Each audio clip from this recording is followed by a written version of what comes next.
मला लक्षात आलं की महाराष्ट्राने जेवढं देशासाठी केलंय महाराष्ट्र राज्याने इतर कुठल्याही राज्यांनी देशासाठी तेवढं कॉन्ट्रीब्यूट केलं नाही, खास करून सामाजिक न्यायासाठी.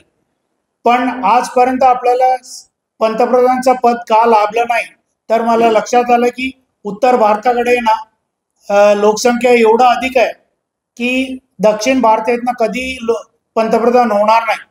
म्हणून एक मोहीम मी चालू केलं, ज्याचं लोकांना मी जागृत करायचा प्रयत्न करतोय की महाराष्ट्रीयन माणसाला पुढे करा आणि त्याचं पब्लिक रिलेशन करून त्याला पंतप्रधानच्या पदासाठी त्यालाही तयार करा. आणि लोकांना पण, इतर राज्यातल्या लोकांना, आता मी इतर राज्यात जाणार आहे आणि हे सांगणार आहे सर्वांना, कारण सामाजिक न्याय नाही घडवलं तर नेपाळमध्ये जे घडलं ते भारतात सुद्धा कधी होऊ शकतं.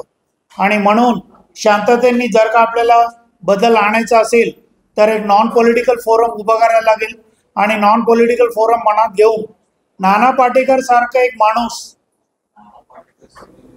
किंवा मेधा पाटकर, पण मेधा पाटकर सुद्धा मेडिकली आता अनफिट आहे.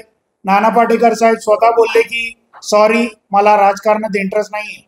पण प्रकाश राज तेलंगणामध्ये आणि तामिळनाडूमध्ये ॲक्टर विजय आहे, यांना ठेवून मी एक नॉन पॉलिटिकल फोरम उभा करायचा प्रयत्न करणार आहे. नॉर्थमधनं मला कुठलाही असं ॲक्टर दिसून आलं नाही. आणि बरेच लोक विचारतात ॲक्टर का, तर आर्टिस्ट लोक आहे ना, लोकांचा प्रॉब्लेममध्ये अधिक सेन्सिटिव्ह असतात मला असं वाटते, आणि त्यांना मास अपील आहे.